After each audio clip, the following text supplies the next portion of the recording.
ท่านภิกษุทั้งหลายภิกษุใดเจริญมะรณสติว่าโอ๋หนอเราอาจมีชีวิตอยู่ชั่วระยะเวลาเคี้ยวข้าวคำนี้เสร็จแล้วกลืนกินดีเราพึงมนสิการถึงคำสอนของพระพุทธเจ้าองค์ภูบาลเราควรทำให้ผ่านทำให้มากจึงสมควรและภิกษุใดจะเริญมรณสติล้วนอย่างนี้ว่าโอ้ส่วนเราอาจมีชีวิตเพียงชั่วระยะเวลาหายใจออกมาแล้วก็เดี้ยงหรือหายใจเข้าเพียงครั้งเดียวแล้วเราก็ตายเราพึงมนสิการดำริอธิบายคำสอนมุนีนายให้มากหนอและทำตามภิกษุเหล่านี้เรากล่าวว่าผู้พยายามไม่ประมาทอยู่ตามมรณสติไปเพื่อความสิ้นอาสวะเหตุนั้นเธอทั้งหลายพึงศึกษาว่าจักไม่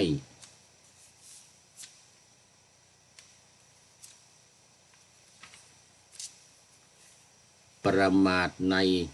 ทุกเหตุการณ์ขอถวายความนอบน้อม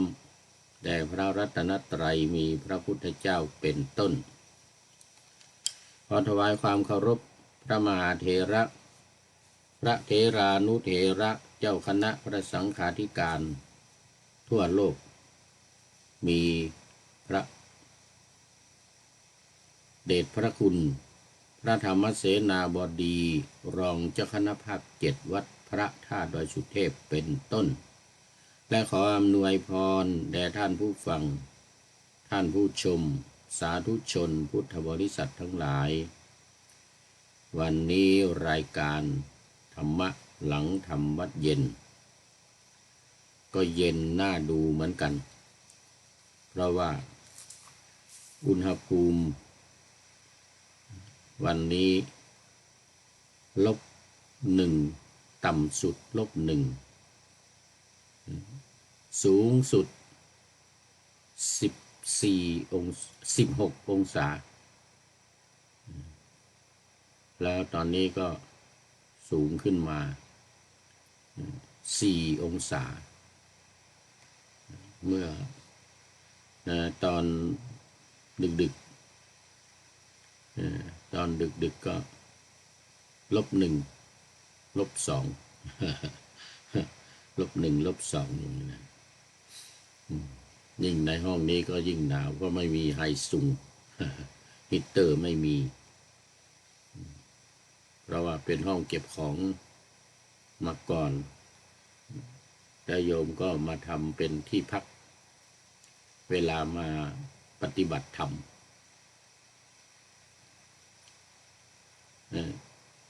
ผู้พูดนี่ก็เลยมาจัดรายการในห้องนี้ในช่วงที่ไม่มีใครมาพักเพราะว่าข้างนอกเนี่ยมันลำบากต้องยกย้ายไปย้ายมาก็มีงานบ่อยขอต้อนรับเนนน้อยสังเหลือกราบสาธุสาธุสาธุครับที่วัดป่าแดงร้อนมากมากมากมากมากมากครับตรงกันข้ามเลยสามเณรตรงกันข้ามเลยที่นี่หนาวหนาวมาก-1 -2ที่ป่าแดงก็ร้อนอีกต้องขออภัยเรื่องของดินฟ้าอากาศและความแตกต่างกันในแต่ละพื้นที่ สาธุสาธุขอบคุณมากโอ้นี่คงไปเดินรอบโบสถ์มาแล้วหรือเดินไม่ไหวร้อน เดินไม่ไหวร้อนรักษาสุขภาพด้วยนะครับรักษาสุขภาพด้วยเอาละตอนนี้ก็เมื่อกี้พูดถึงว่าวัดพระธาตุดอยสุเทพขณะนี้ก็บันทึกเสียงล่วงหน้ามาจากวัดพระธาตุดอยสุเทพผ่านทาง Facebook ไลฟ์Facebook ไลฟ์สวัยไลฟ์สวัยไลฟ์สามเณร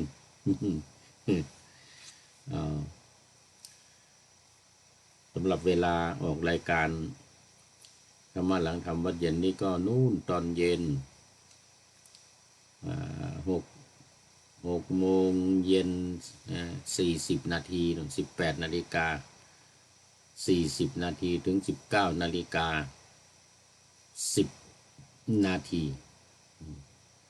ทุกวันเว้นวันพระ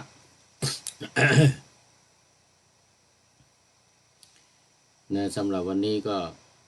จะทำรายการดึกนะนี่ตอนนี้ที่นี่ตี 2:34 นาทีรู้สึกว่าอยู่ดึกเพราะว่ามันต้องทำตอนกลางคืนตอนกลางวันก็มีงานช่วยกันทำความสะอาดเตรียมสถานที่จะได้จัดงานวันมหาสงกรานต์ที่วันที่13นี้ใกล้จะถึงละก็มีญาติโยมมานอนที่วัดช่วยทำงานวันนี้มีโยมป้าพรกับโยมแดงนี่ป้าพรกับโยมแดงนอนที่วัดวันนี้ตอนกลางวันก็ช่วยกันทำเจดีย์ทรายบ้างทำอะไร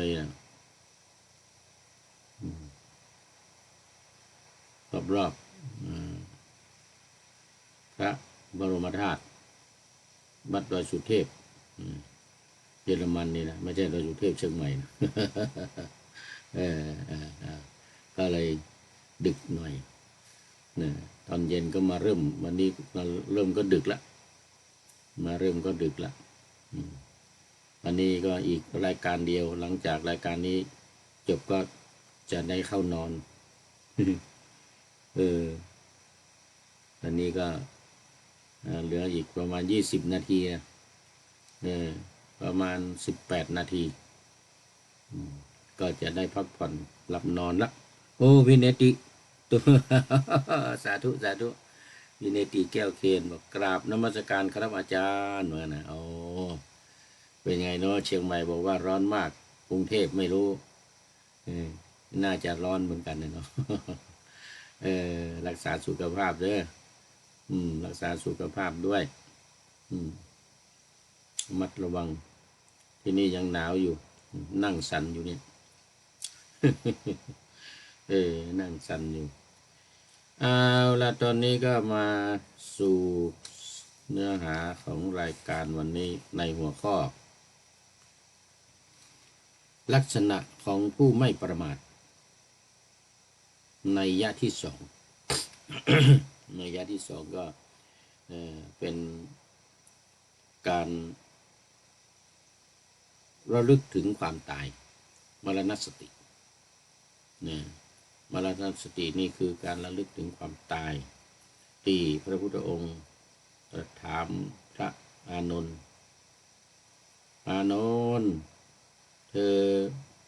ระลึกถึงความตายวันละกี่ครั้งนะอานนท์ตอบว่าวันละ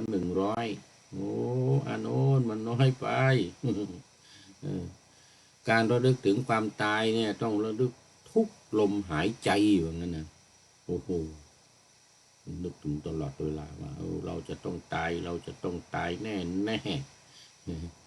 เมื่อนึกถึงความตายแล้วมันจะทำให้มีสติ มันจะทำให้รีบเร่งในการทำคุณงามความดีรีบเร่งในการที่จะปฏิบัติธรรมทำสมาธิภาวนามาเราว่าเรารู้ว่าเราจะต้องตายเนี่ยนะแต่มันยังไม่รู้เมื่อไหร่เท่านั้นแหละก็ต้องรีบทำไว้รีบขวนขวายในการสร้างบารมีสร้างบารมีไว้มากๆเราไม่รู้ว่าเมื่อไหร่วันนี้พรุ่งนี้มะรืนนี้1 เดือน1 ปีก็ยังไม่มีใครรู้ได้ไม่มีใครทราบได้ยกเว้นพระพุทธเจ้าและเราอรหันตสาวกที่มีญาณอย่างรู้ในอนาคตอย่างรู้ในอดีตอย่างรู้กรรมของคนอื่นของตัวเองรู้ว่าตัวเองจะตายเมื่อไหร่บางคนบางรูปมันกระโดดขึ้นไปตายบนอากาศเหมือนกับพระอานนท์ประกาศไว้ล่วงหน้าหลายวันว่าจะเหาะขึ้นไปบนอากาศให้ญาติพี่น้องมารอส่งฝั่งแม่น้ำขึ้นระหว่างแม่น้ำด้วยนะแม่น้ำโลหินีให้มารอรับกระดูกนะกระดูกจะแตกลงไป2 ข้างเลยตกทั้งสองข้างโอ้เข้าฌานขึ้นไปเข้าฌานแล้วก็ทำเตโชกสินนะเข้าสมถกรรมฐานนี่นะเตโชกสินเผาตัวเองบนอากาศเหลือแต่กระดูกตกลงมา2 ข้างพี่เนติบอกว่าอากาศหนาวชาวไทยยังมีการจัดพิธีส่งน้ำในเทศกาลสงกรานต์ไหมครับจัดอยู่เดี๋ยวจะในวันที่13เนี่ยจัดพิธีส่งน้ำอยู่แต่ว่าก็ไม่ได้รถกันแบบเมืองไทยนะสงเนี่ยเอารถที่มือนี่เอารถที่มือนี่นั่งพระก็นั่งพระนั่งอย่างนี้เคยทำปีที่แล้วไปทำที่ประเทศอังกฤษไปทำที่ประเทศอังกฤษสงกรานต์เลยนะไปทำที่ประเทศอังกฤษก็ปีก่อนปีที่แล้วก็ทำที่ไอร์แลนด์ทำที่ไอร์แลนด์ด้วยอังกฤษด้วยอังกฤษด้วยทำที่เมื่อปี66นู่นนะมาปี66ก็ทำที่อังกฤษปี67วันนี้ทำที่ไอร์แลนด์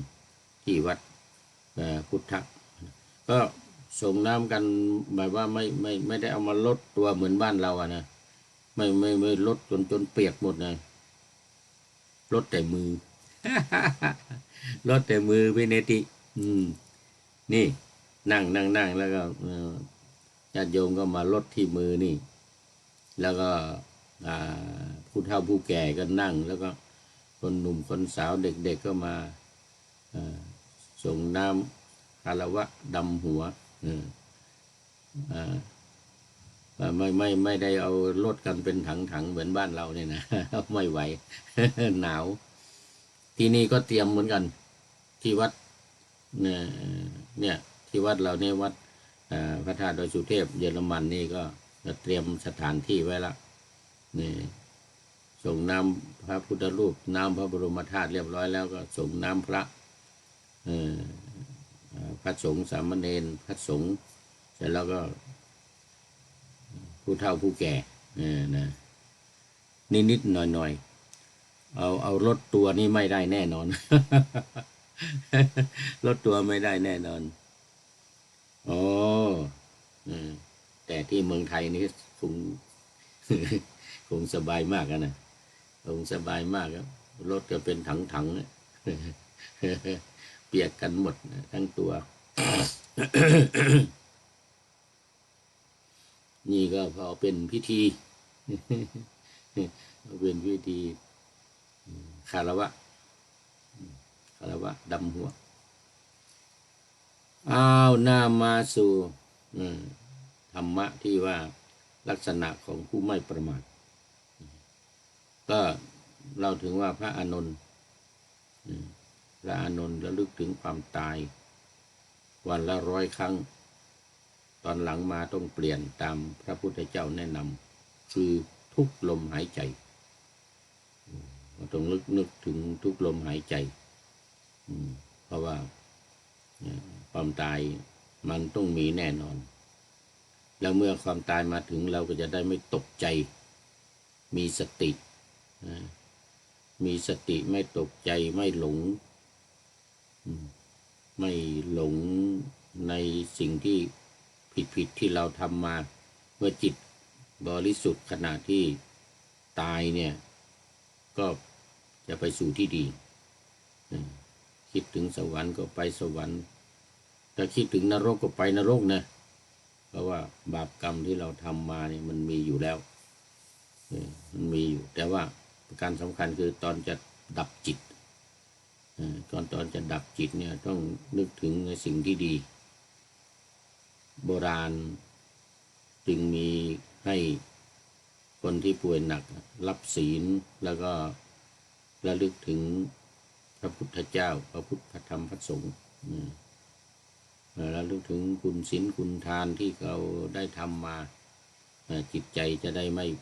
ตกต่ำไม่ไปที่ต่ำถ้าไปคิดในสิ่งที่ไม่ดีคิดถึงความชั่วที่ตัวทำมาก็แน่นอนไปนรก ไปนรกแน่นอน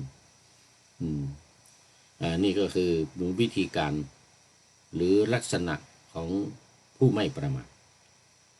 ผู้ไม่ประมาทจะประมาทไม่ได้เลยทีเดียวใจความที่มาในพระสูตรอันนี้ก็มาในอัฏฐกนิบาตอังคุตรนิกายพระสุตตันตปิฎกเล่มที่23หน้า327ข้อที่170พระไตรปิฎกฉบับสยามรัฐนะฉบับสยามรัฐแล้วก็ขอบคุณทีมงานพุทธวจนะที่นำเอามาลงไว้เป็นเรื่องของเกี่ยวกับข้อปฏิบัติสมถกรรมฐานและวิปัสสนากรรมฐานโดยเฉพาะใจความว่าภิกษุทั้งหลายส่วนภิกษุใดเจริญมรณสติอย่างนี้ว่าโอ๋หนอเราอาจมีชีวิตอยู่ชั่วระยะเวลาเคี้ยวข้าวคำหนึ่งแล้วกลืนกินตายเลยระยะเวลาแค่นี้นิดเดียวระลึกได้ระลึกได้นิดเดียวเองก็เวลาที่เราจะระลึกถึงเนี่ยมันจะตายแล้วมันจะมีระยะเวลาสั้น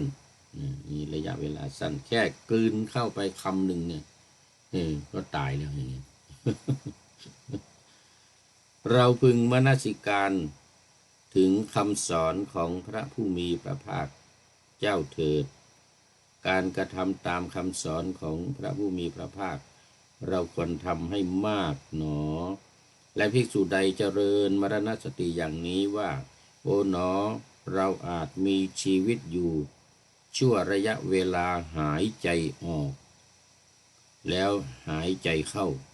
หรือหายใจเข้าแล้วหายใจออกนี่ช่วงเวลาว่าหายใจเข้าไปแล้วหายใจออกมาตายหรือช่วงเวลาหายใจออกมาแล้วหายใจเข้าไปนี่เท่านั้นเองนี่ระยะสั้นๆ3 วินาที5 วินาทีอย่างเงี้ย คือเราอาจจะตายในระยะสั้นๆเนี่ยมันไม่แน่เนี่ย เราพึงมนสิการคือถึงมนสิการมนสิการนะคือทำไว้ในใจถึงคำสอนของพระผู้มีพระภาคเถิดการกระทำตามคำสอนของพระผู้มีพระภาคเราควรทำให้มากเนาะอย่างการระลึกถึงความตายนี่ทุกลมหายใจก็คือหายใจเข้าก็นึกถึงหายใจออกก็นึกถึงหรือหายใจเข้าหายใจออกมานึกถึงเลยมรณสติเลยว่าเราดูมีสติว่าเราจะตายภิกษุทั้งหลายภิกษุเหล่านี้เรากล่าวว่าเป็นผู้ไม่ประมาทอยู่ย่อมเจริญมรณสติเพื่อความสิ้นอาสวะก็คือเจริญมรณสติไปเรื่อยๆไม่ว่าจะเวลานั่งเวลานอนเวลายืนเวลาเดินหรือเวลาทำงานเวลาใดก็ตามทำงานไปก็จิตเราก็ระลึกถึงความตายไปด้วยงานที่เราทำมันก็จะได้เรียบร้อยไม่พลาดไม่พลั้งไม่เผลอเพราะมีสติคอยควบคุมอยู่ตลอดเวลาแล้วก็มีสติในการระลึกถึงความตายด้วยมรณสติมรณสตินี้เป็นหนึ่งในสมถกรรมฐานหนึ่งใน10 ข้อของอนุสติ10นะอยู่ในข้อที่7ข้อที่1พุทธาข้อที่2ธัมมาข้อที่2สังฆาข้อที่4ศีลาข้อที่5จาคาข้อที่6เทวตาและข้อที่7นี่แหละมรณสติ8กายคตาสติ9อานาปานสติ10อุปสมานุสตินี่1 ใน 10มรณสตินี้อยู่1 ใน 10อยู่ในข้อที่7แล้วก็1 ใน40อย่างด้วยสมถกรรมฐาน40อย่าง7 หมวด7 หมวดหมวดที่1อนุสติ10หมวดที่2กสิณ10เป็น20ละหมวดที่3อสุภะ10เป็น30หมวดที่4พรหมวิหาร4เป็น34หมวดที่5อรูป4เป็น38หมวดที่6อาหาเลปฏิกูลสัญญาก็เป็น39หมวดที่10จตุธาตุววัฏฐานะก็เป็น40ในจำนวน40อย่างเนี่ยมรณสติเป็น1 ใน 40 1 ใน 40นี่ ภิกษุทั้งหลายภิกษุเหล่านี้เรากล่าวว่าเป็นผู้ไม่ประมาทอยู่ย่อมเจริญมรณสติเพื่อความสิ้นอาสวะคือสิ้นกิเลสตัวใหญ่3 ตัวราคะโทสะโมหะตัวน้อย10ตัวน้อย10 ตัวเรียกว่าสังโยชน์10มีสักยะทิฏฐิวิจิกิจฉาศีลพัตตปรมาส์เป็นต้น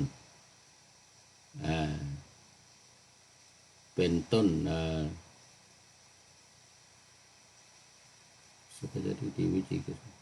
อวิชชาเป็นที่สุดโอ้เกือบลืมเลยเนี่ย อวิชชาเป็นที่สุดความไม่รู้นี่แหละอวิชชาคือความไม่รู้นี่แหละเป็นที่สุดภิกษุทั้งหลายเพราะเหตุนั้นแหละเธอทั้งหลายพึงศึกษาอย่างนี้ว่าเราทั้งหลายจักไม่เป็นผู้ประมาทอยู่จักเจริญมรณสติเพื่อความสิ้นอาสวะภิกษุทั้งหลายเธอทั้งหลายพึงศึกษาอย่างนี้แลมรณสตินี่ถือว่าสุดยอดเลยนะแต่มันก็อยู่ในความไม่ประมาทอยู่ดี ความไม่ประมาทเหมือนรอยเท้าช้างเนี่ยมรณสตินี่ก็เป็น1อยู่ในรอยเท้าช้างนั้นเพราะว่าความไม่ประมาทถือว่าเป็นสุดยอดของธรรมะในพระพุทธศาสนาสิ่งพระพุทธเจ้าเปรียบเหมือนว่าดวงอาทิตย์ก่อนจะโผ ผล่ขึ้นมาบนขอบฟ้าเนี่ยต้องมีแสงเงินแสงทองขึ้นมาก่อนก็คือแสงของมันเองนั่นแหละแต่ว่ามันยังไม่ดวงอาทิตย์ยังไม่ออกมันก็ส่งแสงขึ้นมาก่อนทางภาคเหนือเราเรียกว่าตีนฟ้ายก ตีนฟ้ายกเราเหมือนกันนะเขามีแสงเหลืองๆลองๆเข้ามาเนี่ยแสงพระอาทิตย์จะขึ้นมา เหมือนกับความไม่ประมาทนี้ความไม่ประมาทนี้ก็เหมือนกับแสงเงินแสงทองที่โผล่มาจากท้องฟ้าแสดงว่าโอ้เดี๋ยวอรุณจะขึ้นแล้วเดี๋ยวพระอาทิตย์จะขึ้นแล้วจะต้องมีความสว่างแน่นอนอะไรทำนองนี้นะ เอาแล้ววันนี้ได้ปะหน้าธรรมาสไว้ว่าท่านภิกษุทั้งหลายภิกษุใดเจริญมะรณสติว่าโอ๋หนอเราอาจมีชีวิตอยู่ชั่วระยะเวลาเคี้ยวข้าวคำนี้เสร็จแล้วกลืนกินดีเราพึงมนสิการถึงคำสอนของพระพุทธเจ้าองค์ภูบาลเราควรทำให้ผ่านทำให้มากจึงสมควรนะก็ฝากท่านผู้ฟังไว้วันนี้พี่เนติแก้วเขียนก็เป็นท่านสุดท้ายเข้าสู่เส้นชัยของรายการโมทนาขอบคุณมาก ขอนำรายการธรรมะขออำลาพรากจากผู้ชมฟังที่เดินยืนนั่งนอนฟังทั้งหลายขอให้มีความสุขใจและกายสดชื่นสบายไปตลอดกาลนำเอาธรรมะไปปฏิบัติเพื่อให้กำจัดทุกข์ใหญ่ภัยพานพ้นเกิดตายในวัฏสงสาร